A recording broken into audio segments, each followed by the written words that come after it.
محبت میں ہار کے وہ جا رہا ہے کوئی، وہ جا رہا ہے کوئی، شب غم گزار کے دونوں جہان تیری ویران ہے میں کدا خم و ساغر اداس ہے، ویران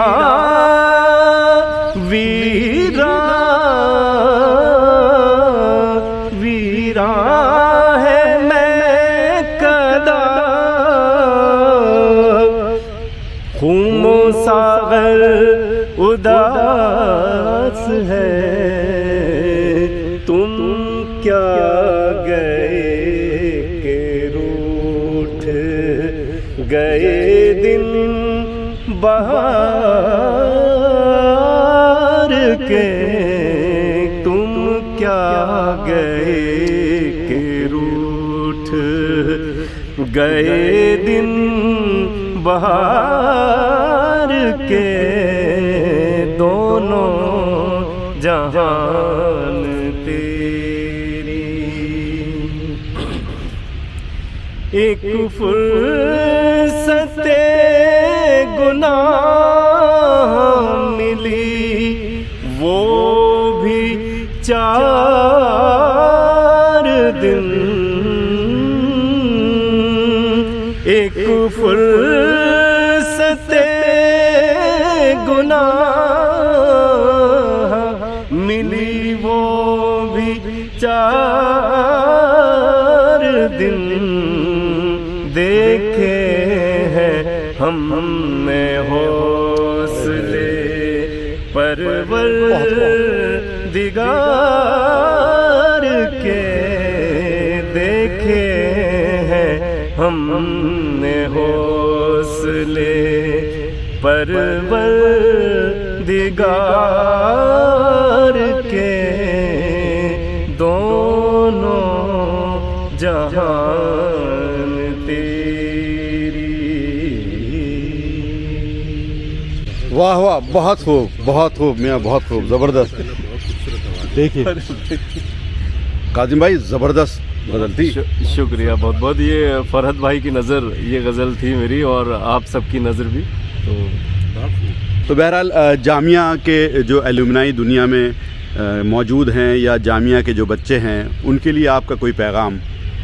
یہ جو جامعہ ایلومنائی انڈیا میں یا انڈیا سے باہر بڑی بڑی پوسٹ پر ہیں، بڑی بڑی اچھی جابس میں ہیں، ان سب کے لیے میں تہہ دل سے دعائیں ہیں ان کی، خاص کر کے ان کی صحت کے لیے، کہ اللہ تعالیٰ انہیں صحت یاب رکھے، آنے والی جو مشکلات اور جتنی بھی پریشانیاں یا بیماریاں ہیں ان سب سے ان کو اور ان کے گھر والوں کو سب کو محفوظ رکھے، اور وہ اس طرح سے ہم سب سے ملتے رہیں۔ یہی ہمارے لیے وہ یادیں جو ہیں وہ سب سے خوبصورت خزانہ ہے۔ بالکل، بے شک۔ میں یہی کہنا چاہوں گا کہ جب کبھی وہ انڈیا آئیں تو کبھی کبھی جامعہ میں 4 6 10 20 لوگ اکٹھے ہو کر کے مل لیا کریں، تاکہ ایک وہ پورا زمانہ جو ہے وہ ریفریش ہو جائے۔ بہترین بہترین، اور بہت اچھا لگا۔ اللہ تعالیٰ آپ کو بھی خوش رکھے۔ السلام علیکم ورحمۃ اللہ وبرکاتہ۔